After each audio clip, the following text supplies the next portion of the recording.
Welcome, ladies and gentlemen, to Navigating Business, a business podcast hosted by the U.S. Pan-Asian Chamber of Commerce through the Community Navigator Pilot Program, CMPP, of the Small Business Administration, or the SBA. I'm your host, Andrea Alger, CMPP Southeast Chapter Program Manager and one of the national spokes under U.S. PAC for CMPP. So wherever you are today, joining us for this episode, we are about to delve into the minds of Asian Americans and other minority business owners who share their experiences, their backgrounds, their struggles, and their stories of success. As we strive to make a difference with one discussion at a time, we have the pleasure of our returning guest, Daniel Su, Chairman of William Stephanie Foundation, a spoke of US PAC CMPP. Daniel, thank you for choosing to spend your precious time with us today. My pleasure, Andrea. In a previous episode, you shared plenty about your history with us. But if you don't mind indulging us a little bit of a refresher for some of our guests today that maybe haven't heard that podcast, but go back and catch that podcast with us, please. You are a first generation. And what's the story of how your family came to the U.S.? Maybe share some experiences about growing up. And you're currently residing in California. Have you always lived there? Actually, a fourth generation Chinese American, and so my great grandfather came over the U.S. to build the South Pacific Railroad. So back in those times, Chinese come back and forth, and the women weren't allowed to come here. So he eventually went back, and eventually my father was born in Hong Kong, and he immigrated to the U.S. and lived with his aunt and uncle in Chicago, and then met my mother in Ohio. I was born in Ohio. My father was in the defense industry, which a lot of Asian Americans were engineers because that was one of the higher paying careers that they were able to be a part of. And so then we eventually moved to Southern California, where I grew up for the most part of my life. It's hard to leave the weather, so I'm still here and just enjoying our time here. That being said, my professional career, I started working with a law firm as the controller, worked for a CPA firm, worked in finance. I first was introduced to community development when I was asked to work to help the victims of the riots in '94, so the civil unrest. So I helped so many of the Asian clients get their government funding, their SBA funding, because a lot of them, they didn't understand the paperwork, the tax returns, projections. There were language issues. So there's a crew of us, Asian folks, helping the Asian community in Southern California. And fortunately, we were able to help literally hundreds of small businesses, from very small mom and pop to much larger businesses. So they help them recover and help guide them through the recovery period, because you have the initial disaster, and then the second disaster is the economic one, where the economy's dead and no one's buying your goods, and so what do we do? So we're able to help the folks in that to navigate their way out of that. I've been working on and off with SBA for years, as well as under the U.S. Department of Commerce, MBDA, helping, I guess, medium and large size businesses. And so I guess community development by accident has been my career, but I really enjoy helping small businesses and helping people who otherwise might be lost and couldn't. It's very helpful to have guidance by people who know where to go and know how to help those in need. Well, I think we can all say that we're thankful for that accident, that you ended up in this line of work to help these small businesses. I met Daniel earlier this summer at one of our conferences, and I can attest to his passion for helping small businesses.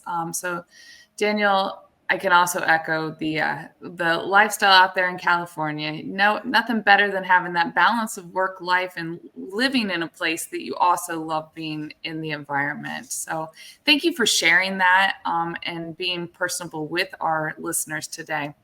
I'd like to tie it over to, you mentioned navigating, but we're a community navigator pilot program. And just explain to us how you got into the work of the community navigator pilot program with the SBA. Well, several years back, I was with MBDA, U.S. Department of Commerce, and we I determined that a lot of our Asian communities were not being properly served. They weren't aware of the different programs available to the government, but also a lot of the agencies who were supposed to be reaching out to our communities, um, they weren't reaching out at all, and they actually couldn't be bothered.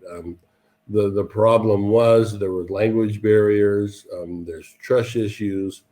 They weren't meeting the right people, and um, many of you may know when you're doing government contracts, a lot of it is goal driven, number driven. So we're not the easiest communities to penetrate. So a lot of the focus was being directed towards, for example, African American and Hispanic. Um, so we set off on a quest. My wife and I started the foundation, and we started to make inroads into the various Asian communities, Southeast Asian communities, to offer our services, help them with SBA programs, MBDA, just even general business issues. And so we built a network of not only organizations, we work through consulates and foreign entities, and just to promote the Asian businesses and show them how to access the different government programs and who is even out there to help them. So that's how I became involved with the Community Navigator program. They needed people on the ground who could reach these hard to reach communities, and so it actually fit what we were doing already very, very comfortably. Thank you for that, Daniel. I can attest as a program manager in the Community Navigator pilot program, it is so important to have people out there on the ground doing this work and connecting to these small businesses. So thank you for really explaining that piece of the program to our audience, because it is essential. So to tie it together with your background, which we've talked about, and the work that you're doing with the CMPP, you advocate strongly for the underserved and minorities, but so much work and effort is already dedicated to maintaining a small business. What would common types of disasters or emergencies that small businesses out there, what could they be preparing for in advance? Well, as many of you know, California, although the great weather and so forth, and unfortunately comes with a lot of disasters. We have fires, earthquakes, civil unrest, and then of course the pandemic, which is one that everyone was not looking or was not even thinking about. So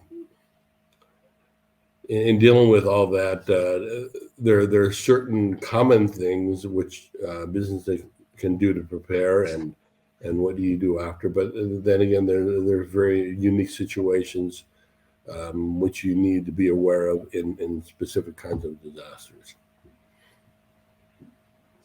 Okay. And taking a little deeper dive into that, what would be essential strategies for small businesses that they should have on hand in preparation for this?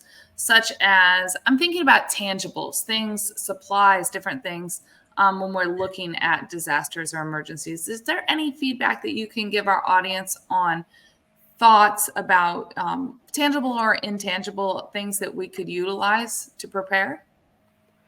Sure. In regards to businesses in general, you always want to protect and back up your data. You want to try to diversify what you do in case, for example, if a disaster is localized versus statewide or national, because when you're in a disaster area, the local economy is pretty much shot for the next few years. And while it's rebuilding, you're not going to rebuild your income based on that drop in the economy. So that's one thing. But also, you really need to keep your taxes up to date, your filings up to date, your credit score. Keep your credit score good, and then also have access to some kind of funds, because when it's a disaster hit, um, you're going to need money up front. In the case of the pandemic, the government did send everyone a check, but after that, the bigger checks didn't come for a while. In regard to tax returns and FICO score, um, when you have a hiccup like you're missing a tax return or your FICO score is too low, um, everyone is filing to get that money. Your file gets kicked out on the side until you get your paperwork together, which means sometimes they run out of funds. Other times it means that everyone else is getting ahead of line from you. So, as money is the lifeline in cases of the disasters, you need to make sure the money is flowing, that you're applying for whatever you can, grant or loan wise, just to stay afloat in many cases. So, these are some important things that you should be doing all the time, but it's magnified when it comes to a disaster. Great, that makes sense. I'm sure our listeners are looking forward to putting all this advice to use when it comes to preparing. And as I'm thinking about this, we were referencing COVID, and so as devastating as COVID, what are some of the details that we have discussed so far that would be able to support something if it were to happen in a similar scale, so that we're looking at where we've just come from. And for many business owners, that would be the first time that something this devastating has happened in their history of them owning these small businesses. So, can you help us understand if something similar was to happen in this scale? What are some of the things that we should be looking at in preparedness? Another thing that I think all business should be doing is building their network, whether it's a manufacturer association, the local chamber of commerce. In the Asian community, of course, you have for example, whatever Chinese chamber and so on and so forth, because um, information during a disaster, information is shared and disseminated quickly amongst the different organizations. So you're probably going to hear the information sooner if you have a network than just trying to go online and find it on your own, as well as who do you contact, who's giving out loans, and who's giving out grants. So with the fact that you know other businesses, maybe in a similar industry, is very helpful to have those relations. So you're getting the most current information as possible, and in a lot of cases, they can lead you to other resources who can help you in your particular situation. I couldn't agree with that more. As we continue to navigate with our small businesses, that's what we're talking about on our podcast here, is how do we connect these resources as a network of people that are trying to support the small businesses? So that makes a lot of sense to me, Daniel. I want to look at kind of the outside support. You've touched on this a little bit, but any improvement on regulations or requirements that small businesses need to be aware of in regards to disaster preparedness or continuity planning? And again, I'm talking about those outside support elements for a small business. As far as availability from outside support, Yeah, and how it would support from different regulations or requirements for disaster preparedness. That's a tough one. It depends on where you are, what state you are, what city or county. Um, as many of you know, California is one of the most regulated states, and it's hard to keep up on a regular basis, let alone certain things pertaining to disaster per se, and then per your industry. Um, Perhaps I think a good resource is trade associations. Um, as far as that kind of thing, because they would be more up to date on your particular industry.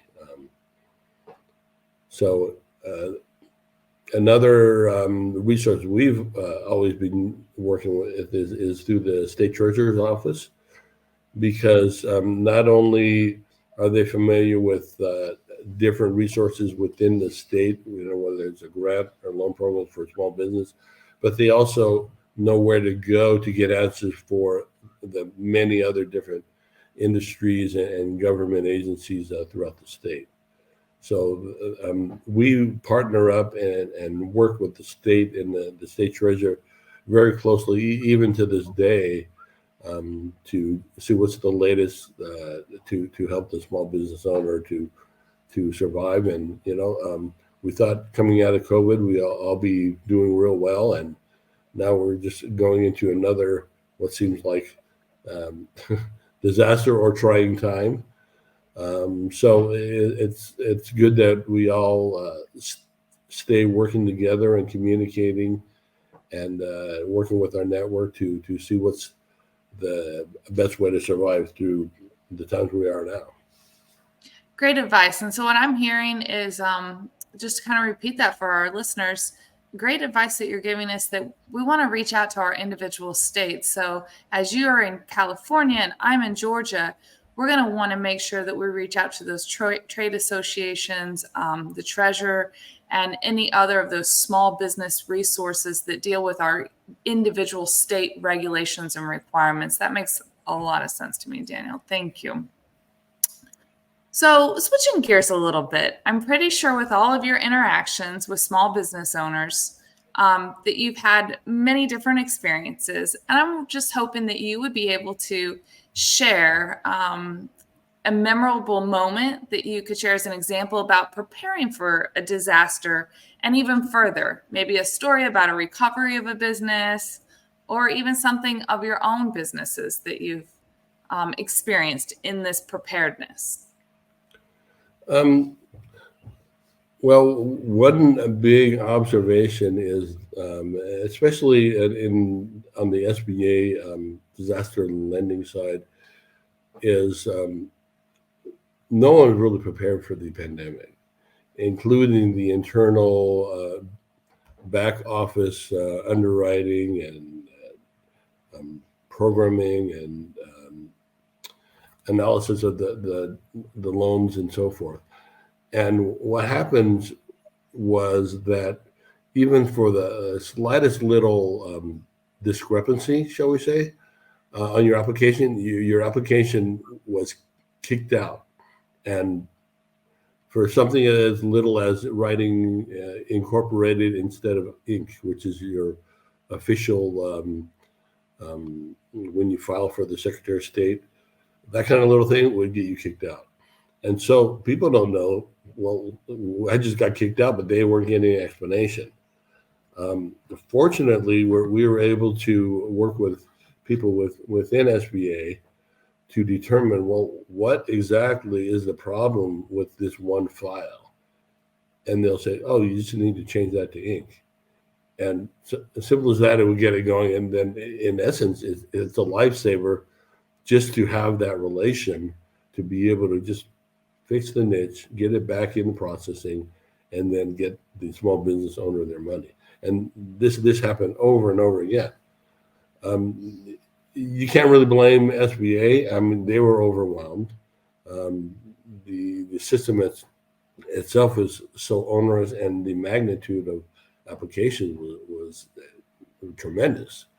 But the fact that with a little tweaking and negotiation, where we can get a relation to iron out these little problems, then it made a tremendous difference to so many different borrowers. They might be out of business or who knows, at this time, we were not there to help them. Now, if we talk about more along the lines of access to capital, financial assistance, and funding resources, a lot of those things are resources through the SBA, and echoing what the Community Navigator pilot program is doing through the SBA. I'm wondering, what are some of your recommendations for small business owners when we talk about financial assistance and other funding sources? I'll just throw out some ideas there, and like any tools that you have in your kit that you would recommend, thoughts about grants. Should a small business, is it critical for them to have business insurance, and any other financial assistance programs that you can think of? I know I threw a lot out there, but just kind of encapsulating all of those ideas when we're talking about recommendations for small business owners for financial assistance and funding resources. One good thing to always do is have a good relation with your bank. As you know, that when the pandemic hit, certain banks were only servicing their own depositors. If your banker doesn't know you, especially if you're a larger bank too, then they either kick you out or you're one of the masses. So it is always good to have a relation with your banker. Of course, get your paperwork. Like I said, it's very important to get your paperwork up to date. As far as the different loan programs, we have a network in California through the Treasurer's Office to list all the new programs, GRAT, business loans, what have you. Even sometimes on the federal side, they'll be listed there as well. Our organization tends to look for the federal programs, and the state, through the state treasurer's office, tends to list the state programs. So those are a lot of resources that businesses should make note of, so that when the time comes, you're not scrambling to figure out where to go. So those are a few pointers to be looking out for. Insurance-wise, it's good to have insurance. It depends. Really depends on your business as far as the urgency and the necessity.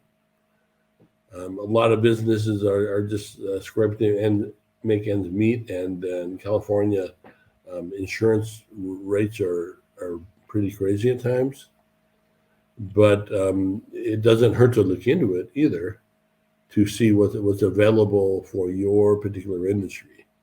And then you can weigh the pros and cons and whether that's going to work for what you do.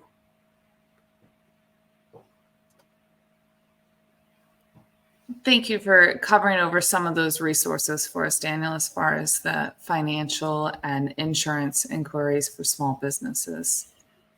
Well, Daniel, this has been another thorough discussion, but I'd like to say that we appreciate you joining us today, and hopefully look forward to next time as we continue to navigate businesses together and help our Community Navigator pilot program current and future clients.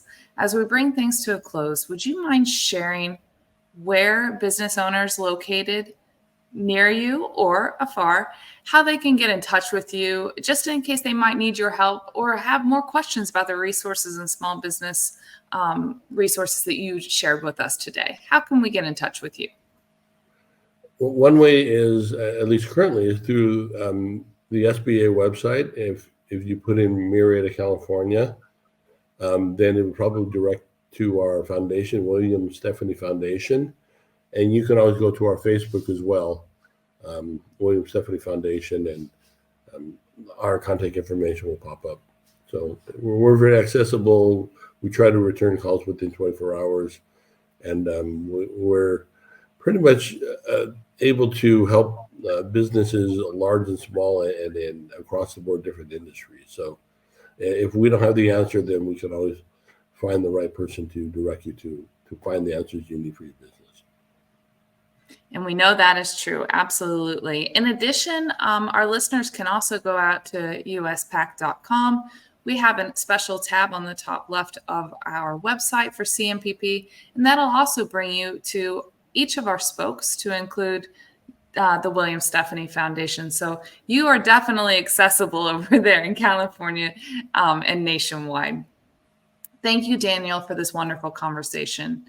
It's been a great opportunity to listen to a seasoned expert such as yourself, learning how to navigate around business requirements, especially for communities that lack access to the support that they need. Thank you to our audience once again for tuning in. We hope you can join us again next time on Navigating Business, a podcast brought to you proudly by the U.S. Pan-Asian American Chamber of Commerce through the Community Navigator Pilot Program and the Small Business Administration. Thank you, Daniel. Thank you to our audience, and please tune in for our next podcast.